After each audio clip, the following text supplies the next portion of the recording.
Pendiami ke channel Banwan Rak Kubor Baman Lakasmi.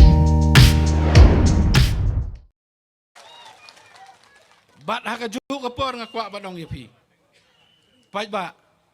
Kini kidai kijing penbit kibawan ngan yatu ipi hakini kipor election. Sapait ndaladap election ke ikabanja. Ngam kwa ban keren ni pang ba ardan. Naman ngilai don lang po dis council ngilatip lot. Hadu irisan no kakam CM ru namar baki MDC ki persya ya i bemut wanra itu kakam ajat kepa. La sutu bam dan nambar syu ngan resign no yong ngong wa ngekran mau buat resign. Yang skam ke cuma yang skam bak selah. Lihat bak selah mau marwai ru yang baik. Dainam daina piru nagajuk ke konstituensi ngong yang baik.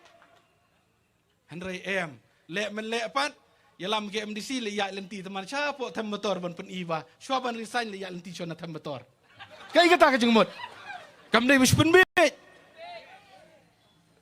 parlok bayi ngan itu ipi kelatia keladam perkat ba mano ban sensyar mentah po state hadu arjar arpupra kadai ke NPP ngidon kam ya kai ngidon kam ya ke jingyo kata ke development ke Banwan siapa ke konstituensi ke jong ilang barok ngatengan itu ipi ngasau serong baka konstituensi lejong kalanang kiu kalenti kesen kiu kalenti kesen kian ka tourism kalanang kiu stai kaliang kinong rap kilanang yo ke badai ban yo ngasau serong ngan itu ipi kata ka syong ipat bapat bakin sutu ban nomsya ban penbit kibawan ban penbit da kata ka jingruai bawan ban pentame da kita ki ki jingelap kiba umsol tenat kini baro kin saja no ngan itu ipi hendrai ngingin position no lada job MP kita ki waipat ki bomdon hakabor ngan itu ipi kai ka banja long ku bajulong hi iba palaru ba pelimo su ngadi perlong iwan nang ni belade MP election biang